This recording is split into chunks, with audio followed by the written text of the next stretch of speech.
there shall be signs in the sun, and in the moon, and in the stars, and upon the earth distress of nations, with perplexity, the sea and the waves roaring, men's hearts failing them for fear, and for looking after those things which are coming on the earth. For the powers of heaven shall be shaken. One man, one microphone, one mission, one message. True News, the only newscast reporting the countdown to the second coming of Jesus Christ. And now for the most powerful hour on radio, here is End Time Newsman, Rick Wiles. This is True News, 1 hour of uncensored news, views, and commentary. Welcome to the program. I'm Rick Wiles. Today's Tuesday, June 19, 2012. Private Investigator Doug Hagmann will join me in about 11 or 12 minutes. He's got new information from Rosebud, his high-level source inside the Department of Homeland Security. First, I must reiterate the top news story from yesterday's program. I'm talking about the Iranian news report that a massive joint military exercise will be held soon in Syria, involving 90,000 troops from Russia, China, Iran, and Syria. The unprecedented joint war exercise in the Middle East will also involve nearly 1,000 battle tanks, 400 military aircraft, and hundreds of rockets and missiles. The story was originally published by the Fars news agency in Tehran. Fars obtained the information from a Syrian media outlet that said the war games would start within the next month. Iranian news agencies linked to the Iranian Revolutionary Guard Corps also carried the story. Fars said preparations for those exercises would be carried out in the next few days. According to unnamed informed sources, the joint war exercises would involve ground troops, air forces, and naval forces. The Iranian report said China has requested from Egypt permission to transit 12 Chinese naval vessels through the Suez Canal in order to transport Chinese military equipment to Syrian ports. None of the four countries named have officially confirmed the war game plans. Unofficial news of the joint war games came on the same day British Foreign Secretary William Hague announced the halting of a Russian ship bound for Syria suspected of transporting Russian attack helicopters. The Russian vessel was stopped 50 miles off the north coast of Scotland. The ship changed course and returned to Russia. The change came after British officials pressured the ship's insurance company to cancel insurance coverage for the shipping company that owns the vessel. The halting of a Russian ship on its way to Syria with Russian helicopters may explain why Vladimir Putin and Barack Obama could not even look at each other yesterday during a press conference at the G20 summit in Mexico. CBS News said that there was a lot of tension in the room with the two men. CBS News also said Mr. Putin reportedly lectured Mr. Obama over an unknown subject earlier in the day. And while I'm on the subject of the Mac Daddy in Mexico, did you see the photograph of him bowing to the president of Mexico? I posted on TrueNews.com today stunning photographs of a massive mushroom cloud over Beijing, China. It appeared in the sky last Thursday at approximately 7 p.m. Newspapers around the world acknowledged that the cloud looked like a huge atomic bomb blast. The ominous cloud formation puzzled many Chinese citizens who said it looked like a sign of the end of the world. Chinese news agencies published photographs of the mushroom cloud saying that lightning strikes appeared to be ripping the sky open. The massive cloud was several miles wide and remained visible for over an hour. One Australian newspaper said, quote, "The huge cloud had sparked fear among people that an Armageddon, end of the world-like event was underway," end of quote. Let me tell you what came to my mind. Almighty God, in his love for the human race, Almighty God is crying out to the world. He is performing signs and wonders in the sky, exactly what Jesus said would happen in the last days. I believe Almighty God is trying to reach every single person right now. He is shouting. He's using dreams and visions. He's using signs in the sky like a mushroom cloud over Beijing. He's reaching out to the saved and to the unsaved. He is telling the human race, you are on track for a world war that will use nuclear weapons. Hundreds of millions of people will die. I believe God is crying out to the human race to come to him now, to reach out to him, to believe on the name of Jesus Christ for salvation and protection. Is God speaking to you? Have you had dreams? Has somebody in your family had prophetic dreams about the end of the world, or perhaps judgment on the United States of America? Are you ignoring the dreams, or are you acting on it? I believe the Lord will be able to say on Judgment Day, I did everything I could do to get your attention. Is he getting your attention, or are you ignoring the warnings he's sending to you? Japanese authorities failed to disclose U.S. data about the spread of radiation spewing from the Fukushima nuclear plant last year, leaving some evacuees fleeing in the same direction as the radioactive emissions. News that Japan's nuclear watchdog and the Science and Technology Government Ministry sat on the information collected by a U.S. military aircraft is likely to add to the mistrust of nuclear power. U.S. military aircraft gathered radiation data from March 17 to the 19th, 2011, over a 45-kilometer radius, and found that people in the area about 25 kilometers northwest of the nuclear plant, where some people were moving to, were exposed to the annual permissible level of radiation within 8 hours. The information was passed to the Japanese Nuclear and Industrial Safety Agency and then to Japan's Foreign Ministry, but neither agency passed it on to the Prime Minister or to the public. The government in Tokyo admitted that it failed to quickly disclose computer forecasts showing the direction of radioactive material would disseminate due to poor internal communications. The result was that thousands of Japanese people fled in the same direction as the radioactive material was drifting. Japanese Industry Minister Yukio Edano said it was extremely regrettable that the information was not shared with the public. World leaders attending the G20 summit in Mexico did their best to convince financial markets that they've got everything under control regarding the meltdown of the global financial system.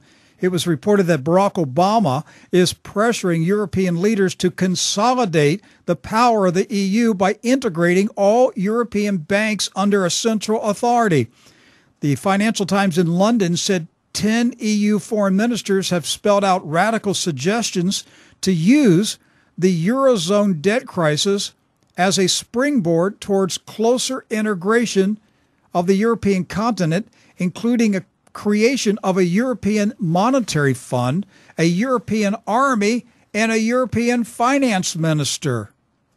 Now, despite the public assurances that all is well, news spread that Spain will need a full-blown international bailout very soon. And when I say international, that means the U.S., Canada, Great Britain, and a lot of other countries will have to cough up money to bail out Spain. And the Telegraph reported today that the European leaders have agreed to a 750 billion euro, that's about 950 billion U.S. dollar bailout for the Spanish and Italian governments. So we're up to almost $1 trillion since last week to bail out Spain and Italy. Where will it end? It will end when the whole system collapses. I'm Rick Wiles. We'll take a break. I'll be back in a minute with Doug Hagmann. You're listening to True News, the End Time Newscast. Rick will return after this announcement.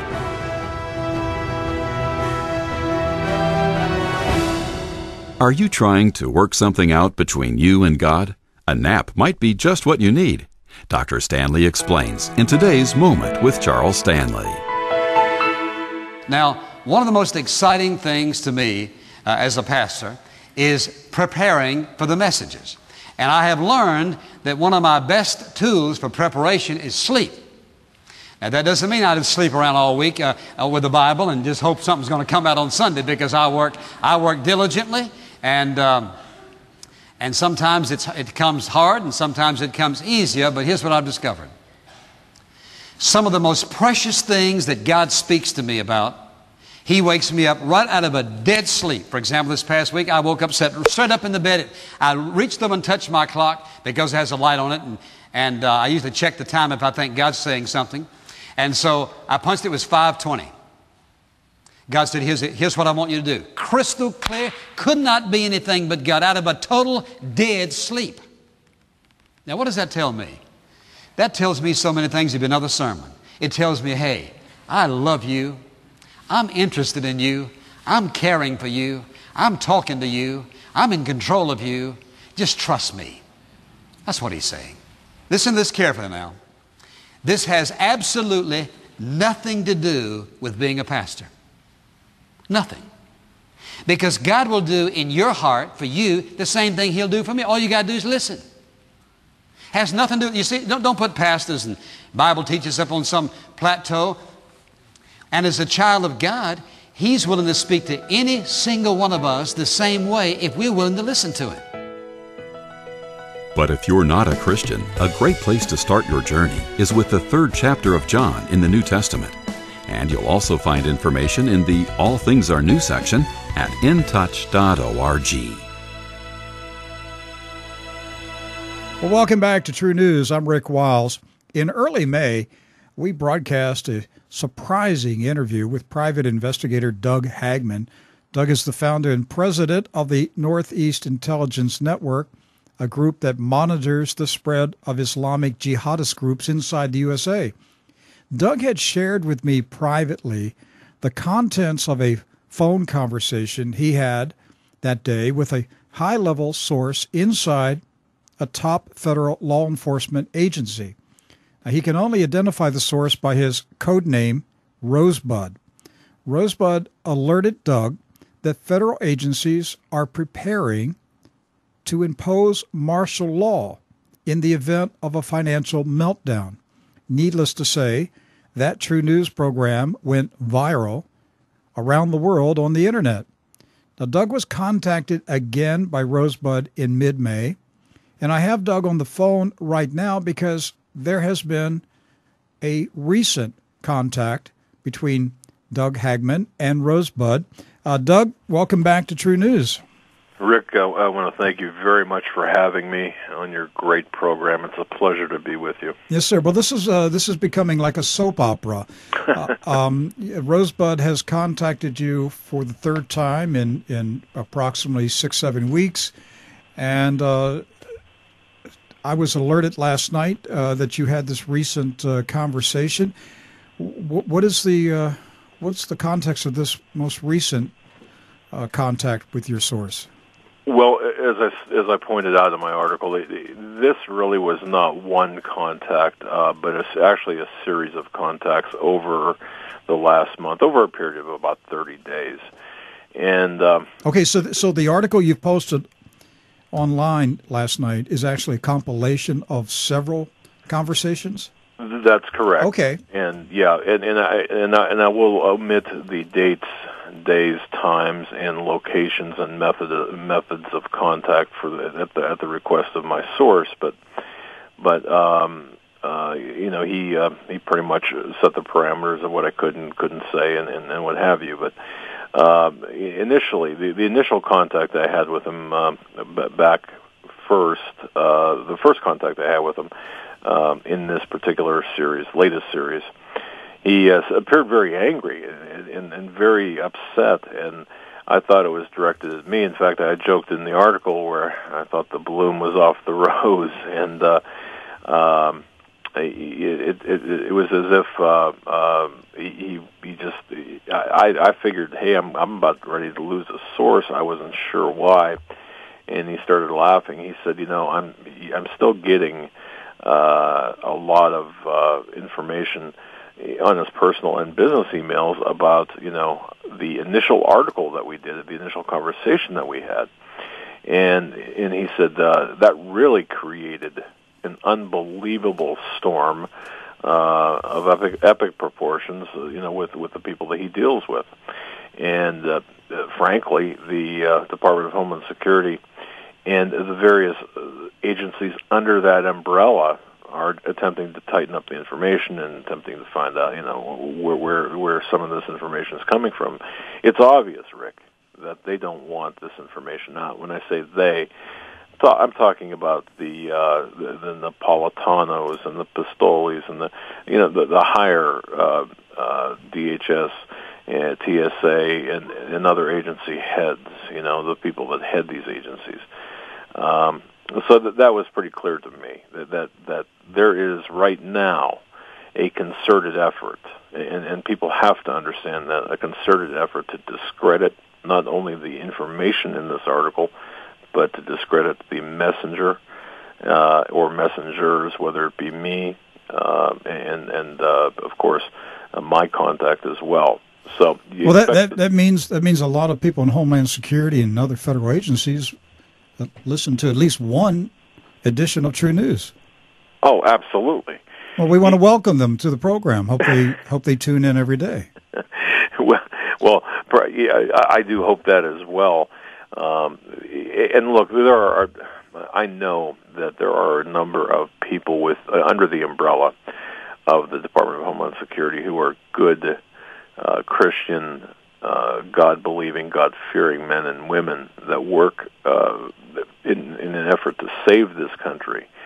And they are bound, of course, by the constraints of the policies of the upper echelon, which is a direct conflict with them, of course, as it is with my source. The same could be said for the German government in the 1930s. Indeed. Now, yes, and that does create that creates some questions, that creates some concerns, and I've had some personal discussion with my source, who said, the best I can do right now is to provide information, is to kind of open things up so people can see, open people's eyes. And at the right time, I don't need this anymore. When I feel like I'm through being an informational asset for the truth, I will no longer be a part of what I see taking place inside the United States. Okay, so Rosebud told you that those early broadcasts in May had hit some big nerves inside Homeland Security. Yes. In fact, my appearance on your program and other programs as well, it caused a lot of angst within the agency, within agencies, and it just created a very interesting environment, at least as he put it, during that period of time. And if you recall too, there was the Bilderberger conference as well in Chantilly, Virginia, around that same time. A lot of things were happening during that initial meeting back when, but nonetheless, I could tell you this, that this under this administration, DHS agencies are being used as tools to monitor not only the Internet, or not only terrorism, I should say, on the Internet, but political opponents, anyone who disagrees with this administration. The line between a terrorist and a political opponent, or political dissidents, if you will, in this country is being blurred. It's being intentionally blurred. You feel certain that's taking place? Absolutely. Yes, I was told as much. Excuse me. As a matter of fact, the Obama administration is using the assets of the agencies under DHS to create threat lists, and among the threat lists contain those who disagree with this administration or cause trouble for this administration in terms of objecting to, for example, the health care bill. Well, the harder or the more influence one has on the public opinion of this, the higher threat level you are. Now that sounds pretty Orwellian. I understand that, but I mean, if you think about it, it does. In fact, it's a dual-use operation. One is for the true terrorist threat, while the other is for the advancement of a political agenda. And that line is blurred. Jay, do you think they're watching people who think that Obama is a communist plant put in this country to destroy the country?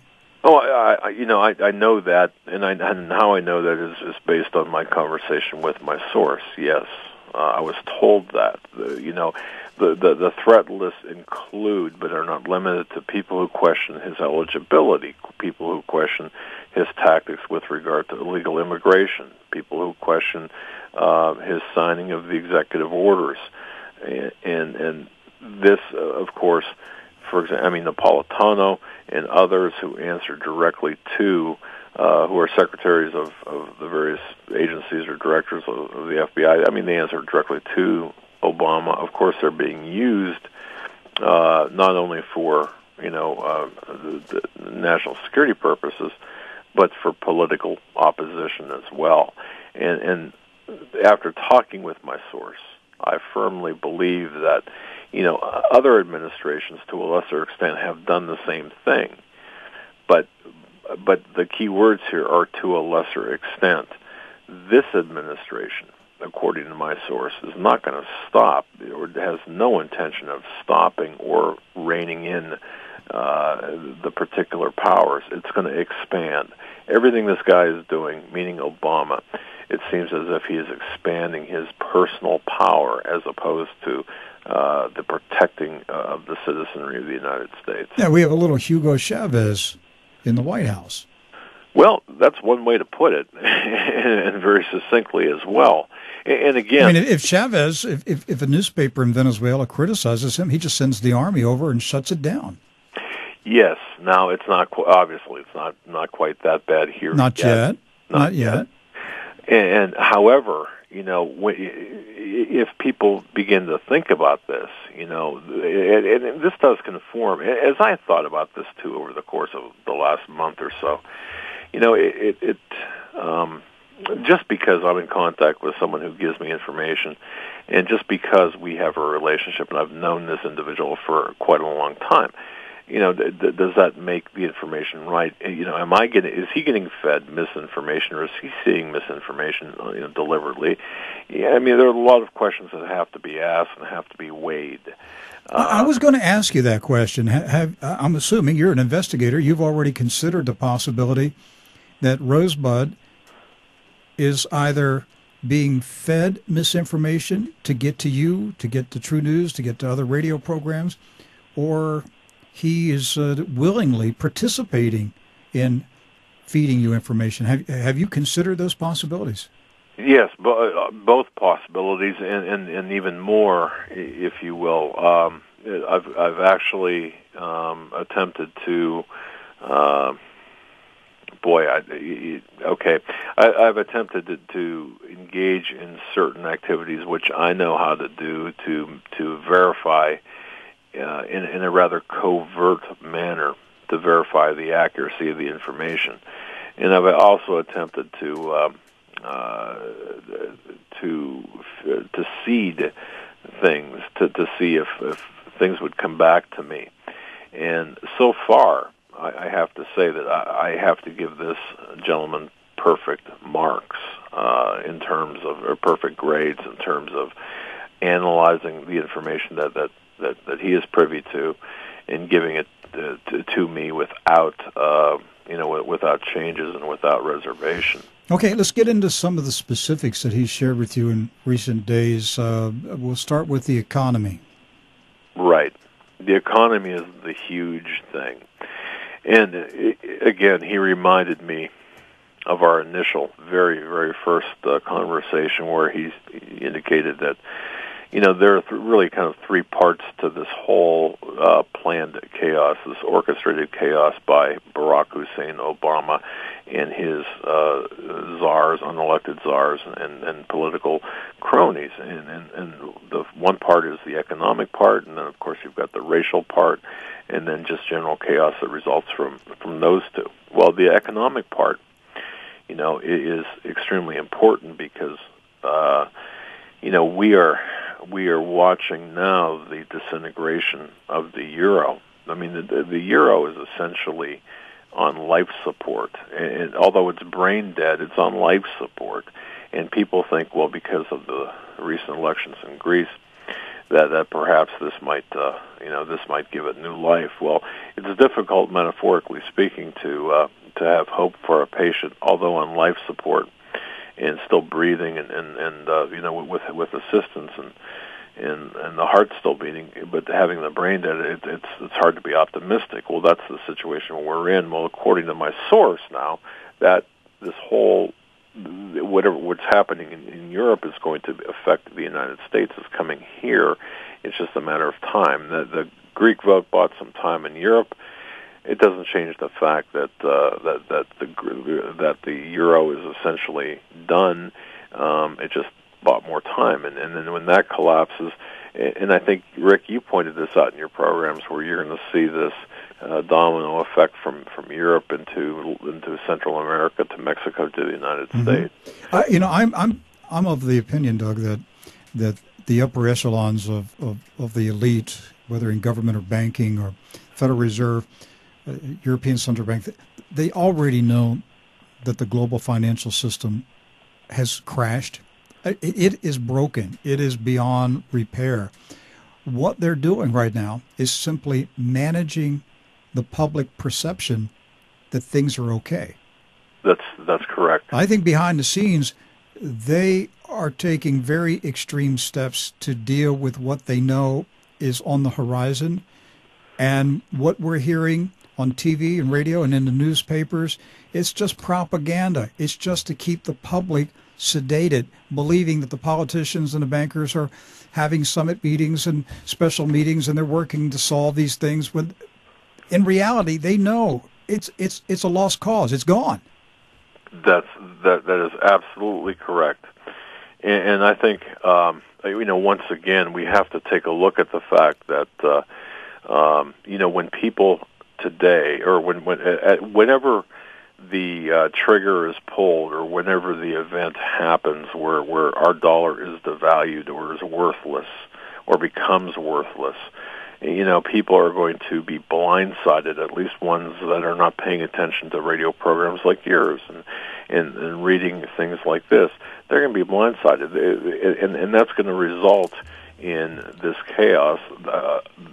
And it's awful interesting how the news and how this administration focuses on the word recovery and saying things are getting better, when in fact it's totally untrue, and almost setting us up to fail. I mean, everything that they're doing is setting us up to fail.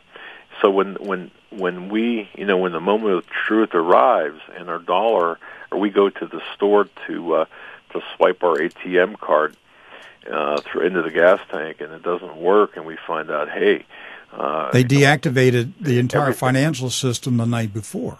Yeah, and you've got in this generation today who's used to paying with their ATM card for a cup of coffee at Starbucks, and don't carry any cash around in their pocket.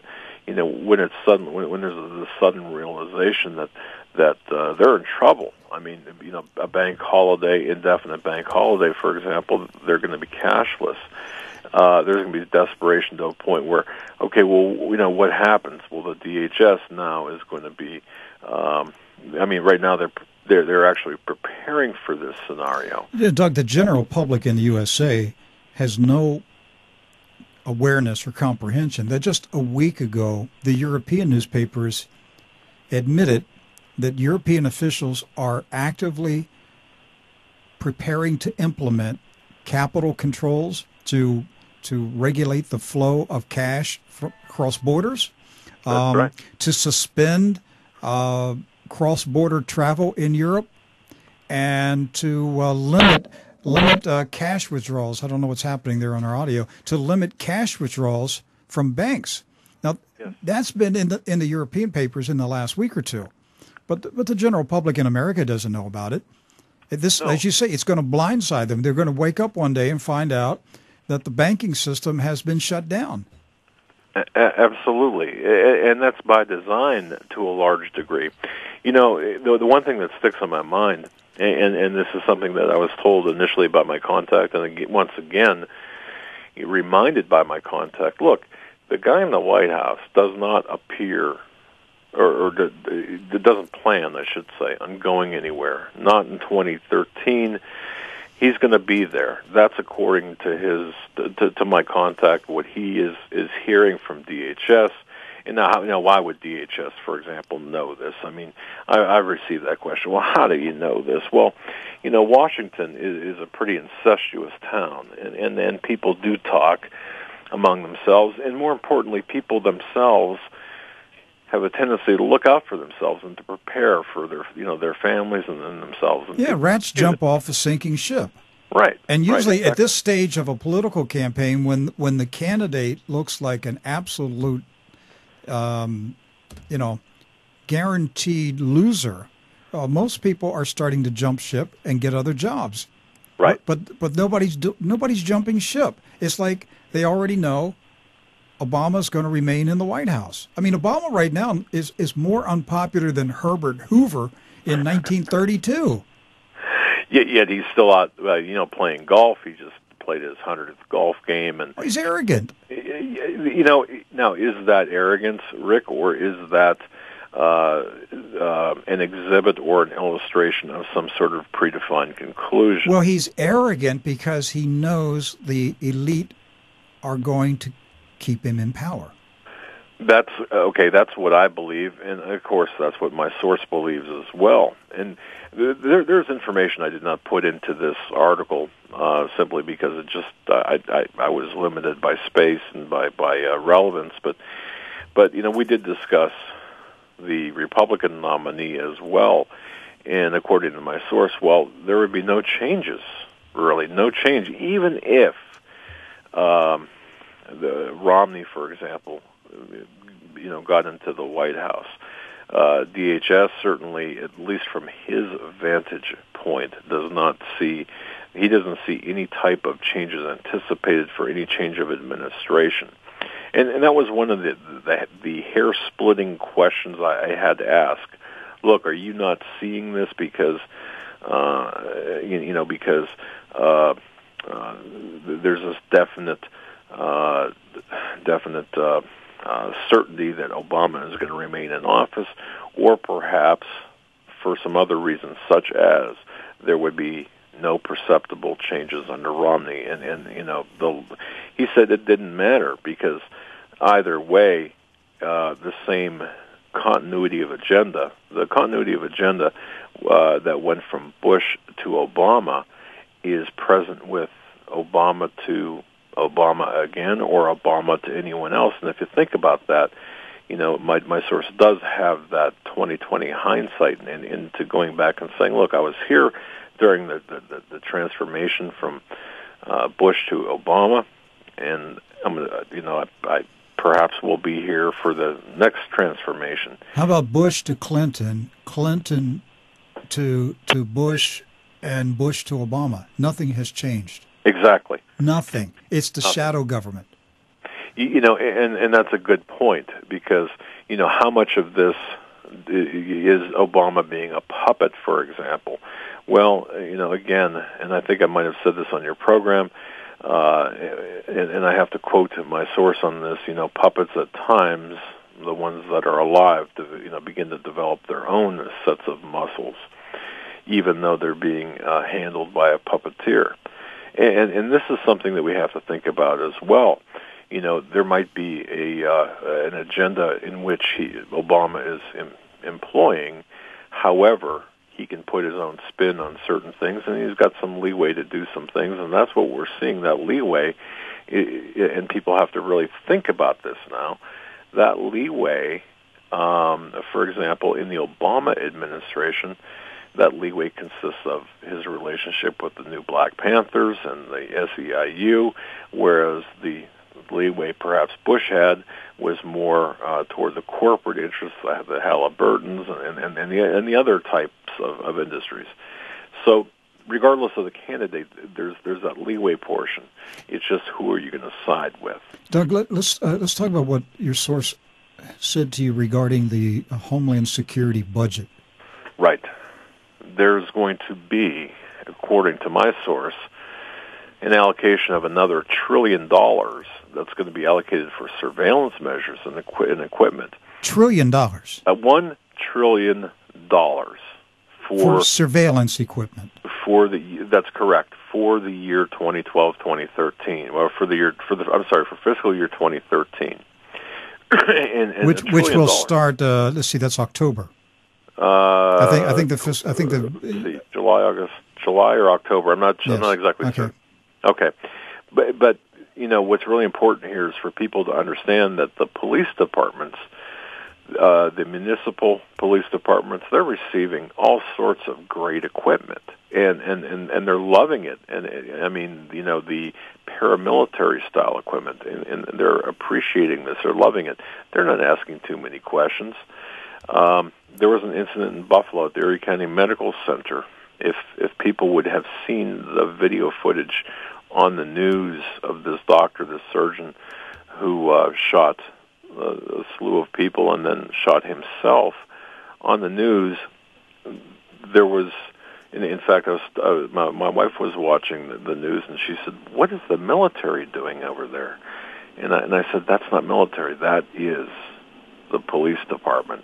That's the police department. That's the militarization of the police department." The Pentagon's bringing everything back from Iraq, and it's being distributed to local police departments, and then to keep the military-industrial complex running smoothly, they're simply transferring the federal contracts from providing wartime materials to going, the same companies that were providing the Pentagon with equipment and technology for Iraq and Afghanistan are now being given federal contracts to provide it to local sheriff's departments and city police departments. That's correct. And the other thing too, when the veil was pulled back with the financial aspect that we refer to, the economic impact that we're going to experience, when the veil was pulled back, you're going to see people are going to understand, or at least begin to understand, that a lot of these surveillance measures, a lot of these police state measures, a lot of the preemptiveness for all of this is not only to keep the civil rioting and chaos down, but to be protecting of the leaders who did nothing except collect the money, put the money in their own pockets, whether they're neck deep, as my source said, whether they're neck deep or knee deep, they're still complicit in the raping, pillaging, looting of this country. That's what I thought was very, very interesting in what you posted, is that your source in Homeland Security is saying the main reason for all this surveillance equipment being sent to local police departments is to protect the elite from the angry Americans who are going to be looking for them once they wake up and realize they've been totally robbed.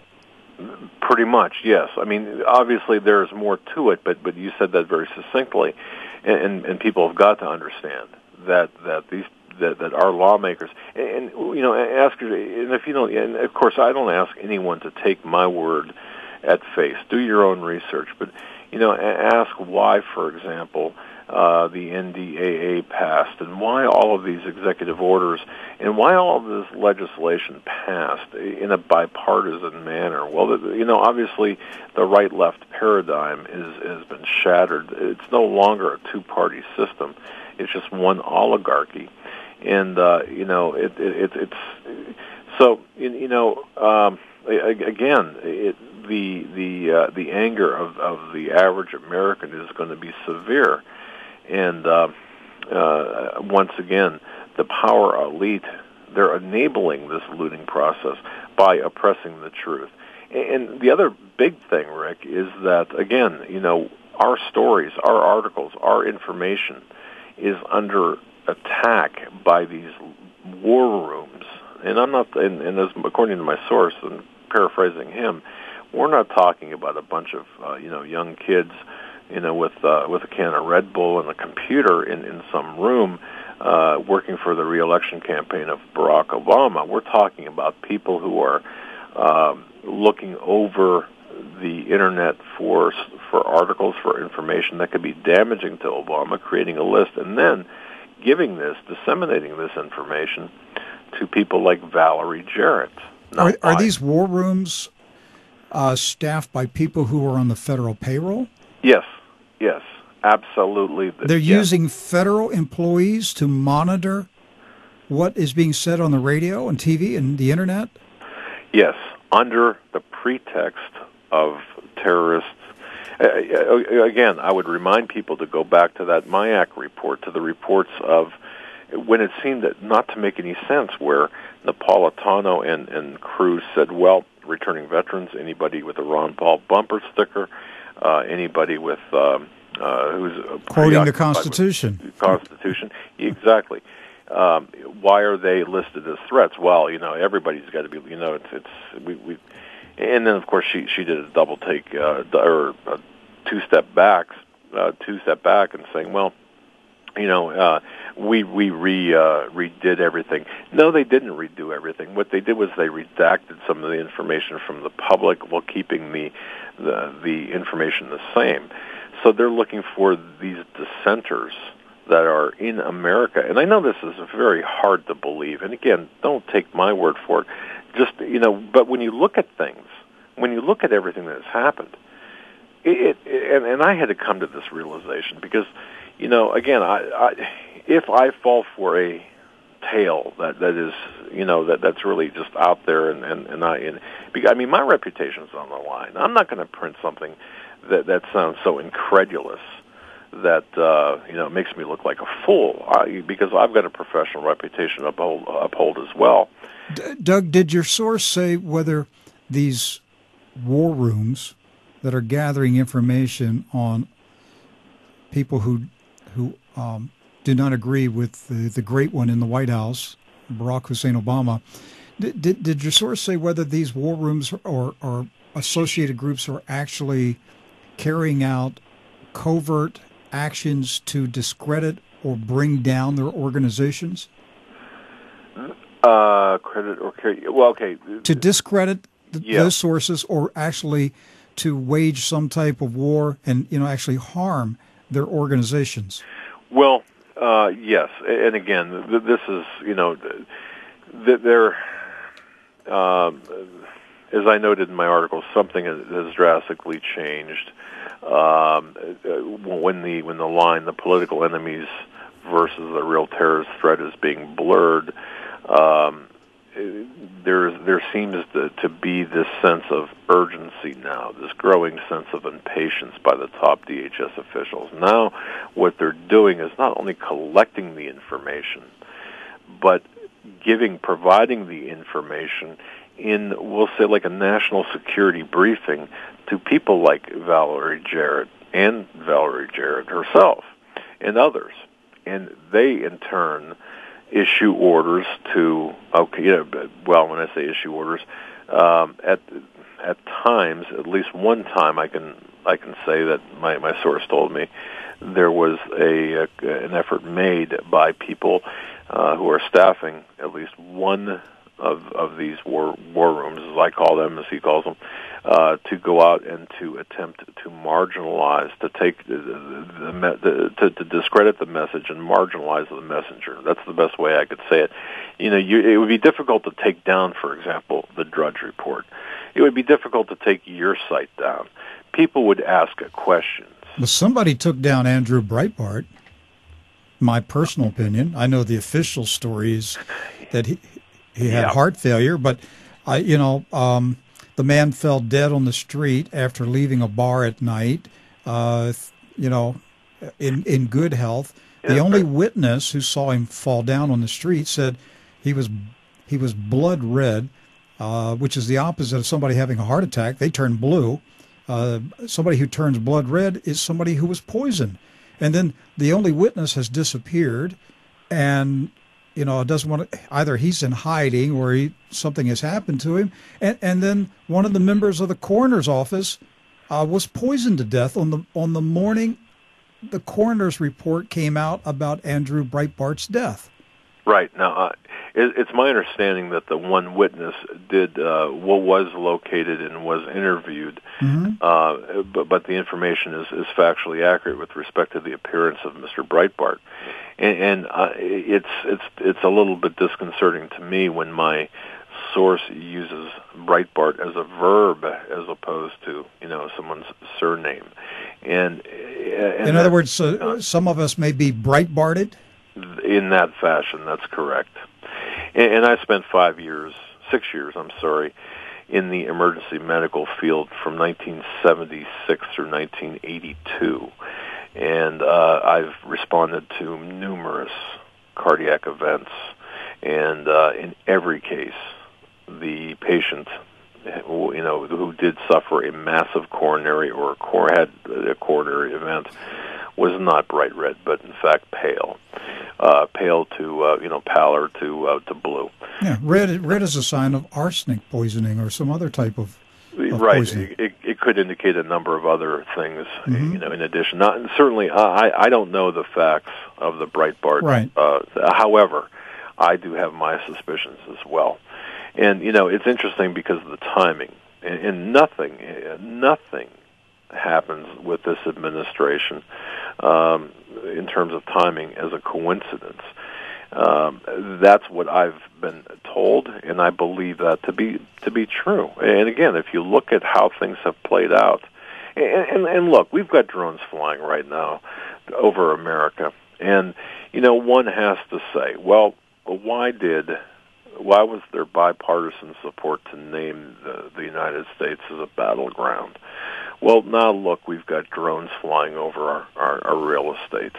And one of the things my source did say is, here's something to look for as a trial balloon. Pick a state in the desert Southwest somewhere, consider a hideous threat to our national security. Now wait for, the Obamas, the Napolitano, and the representatives of other agencies to appear at a solemn news conference and to say, look, we took out a threat by one of our drones. It was a successful terrorist interdiction. And the next night, Bill O'Reilly will be on Fox News saying, we need drones. And it's a good thing. People will applaud this.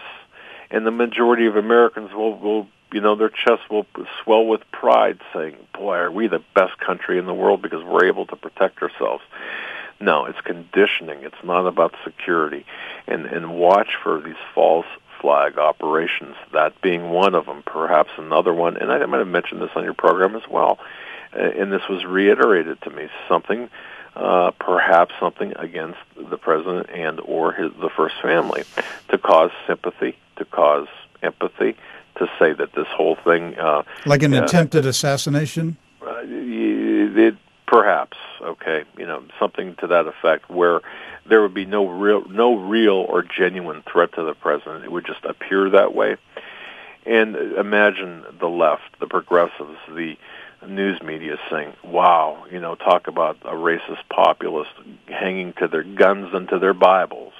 And, of course, any attempt like that one would expect the popularity due to the sympathy and empathy for the president rise. Do you remember, Doug, what happened a couple of years ago in Italy with Silvio Berlusconi when he was in a lot of political trouble? He's, of course, eventually out. But there was this incident where he was climbing into his limousine, surrounded by a mob of people in Italy, and some guy throws a punch at him.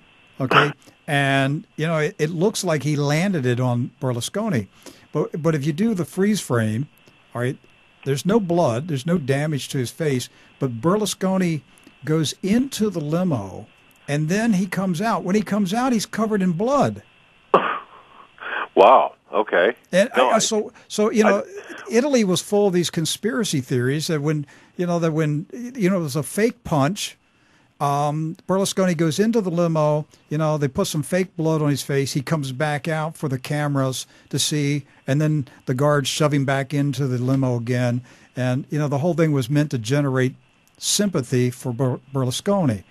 Now, people might think politicians don't do these kind of things, but they do. Wow. No, I don't recall that. And thank you very much for giving me some sort of a measurement, or some sort of point of reference to measure what could possibly happen here. So yes. Again, not knowing that, that even serves to solidify this possibility. Hey, I've only got a few minutes left. Sure. Did your source say anything about what he expects to happen if the U.S. Supreme Court strikes down Obamacare? Well, yes. As a matter of fact, we spent quite a bit of time talking about this, or I spent quite a bit of time listening to what he had to say would be more appropriate. And the fact of the matter is, regardless of what the Supreme Court says or does, according to this source, who has asked questions and gained sources in other areas, the administration is planning to implement the various, at least some various portions of this Obamacare into existence, regardless of what the Supreme Court does. So, I'm not exactly certain or clear on how he would do that, nor is my source, but I know that there's an enforcement arm that is connected to DHS, and according to this source, that enforcement arm with DHS or from DHS or under the umbrella of DHS is being shored up shored up to enforce such measures. That's what I expect. I expect Obama just to ignore the Supreme Court and just go ahead and implement his plan. He'll sign executive orders. He'll break it up in pieces and just sign a bunch of executive orders. And the Supreme Court will sit there and go, "What are we going to do now?" I mean, what's the Supreme Court going to do? Send the Marines over to the White House and arrest him? Well, what has anyone done? What have the conservative Republicans on the John Boehner? Yeah, what's he done? Played golf with him. Exactly. So, and again, it all goes back to the lining of pockets. And it seems as though everyone in Washington is compromised to one degree or another. And that's a very dangerous situation. And we've got a president in the Oval Office who's perhaps one of the most compromised people of all, because we really don't know a thing about him. And that, I suppose, could be the crux of the matter. Do we have a person that's eligible? Do we have someone who's, we don't know. We don't know who this man is. Well, the shocking thing about it is if Barack Obama, if he wasn't the president of the United States and he applied for a job at Homeland Security, he couldn't get hired as a janitor. That's correct. Because he wouldn't pass any background test. In fact, if he submitted his documents, he'd probably get arrested for submitting fake documents to Homeland Security for a job. Rick, I got to tell you, that's what we do for a living. I've done 27 years worth of background investigations for Fortune 500 companies, among other things. If he would be a candidate for a board position, there would be no conscionable way that I could go report to my client and say, this man is capable or suitable for anything. First of all, he's refused to provide me with the appropriate documentation. Second of all, there appears to be fraud. And thirdly, The numbers, the stories, the legend, it just does not match the individual. And fourth, all of his friends should be in prison. Boy, that isn't that true. Supporters and facilitators as well, indeed. So we have a lot to deal with on our plate. And again, the one thing too, people ask me, what's the timeline? I don't know what the timeline is, but certainly we're dealing between now and the end of between now and Inauguration Day. All right. So this summarizes your source at Homeland Security is telling you. Homeland Security and federal law enforcement agencies are being turned into a personal surveillance army to keep the regime in power. That's correct. They are going to spend $1 trillion on surveillance technology and equipment. They're militarizing local police departments. The real reason that they're doing it is to protect the elite who will be hunted down by angry mobs of Americans after the system crashes. And they have war rooms that are monitoring opponents of Obama and the regime, and they're classifying these opponents as Homeland Security threats. And there's a possibility of some type of false flag event to solidify power, and there's a possibility of some type of false security threat to Obama. Does that summarize it all?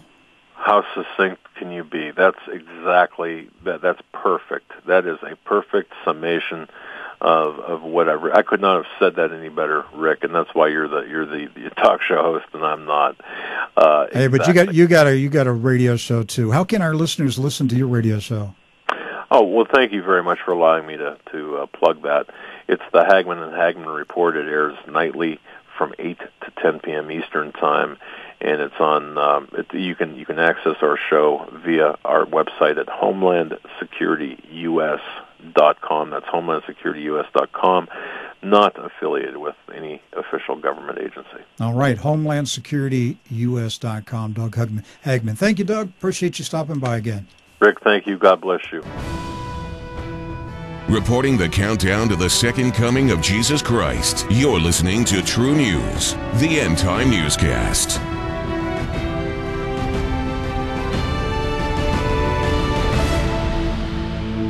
This is Max McLean. Why is it important to be aware that our days are numbered and our life is short? Listen to the Bible from Psalm 90.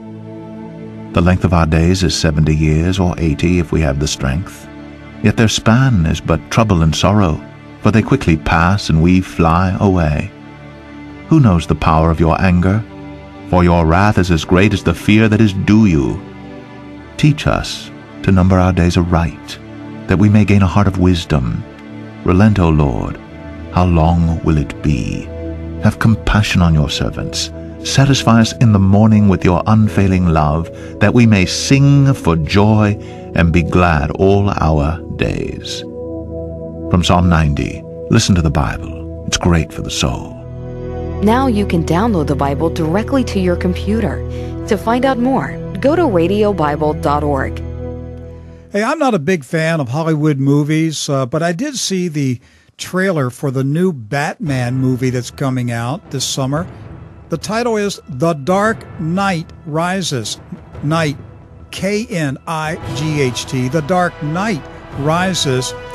This one looks even more demonic and sinister than the last Batman movie, which was pretty dark. But if you watch the trailer, you'll see a lot of occultic New World Order symbolic messages throughout this trailer. The trailer opens with Catwoman saying, "There's a storm coming." Batman says, "You sound like you're looking forward to it." Catwoman says, "I'm adaptable." And then you see various scenes, riots, a bomb detonating at a football game, 2 bridges into the city blowing up, children frightened on a school bus, terrorists shooting people at what appears to be the New York Stock Exchange. Then you hear Batman say, "Why don't you just kill me?" And his nemesis says, "Your punishment must be more severe." And then on the screen it says, "Hope is lost, faith is broken, a fire will rise." On July 20th, the epic conclusion to the Dark Knight legend, The Dark Knight Rises.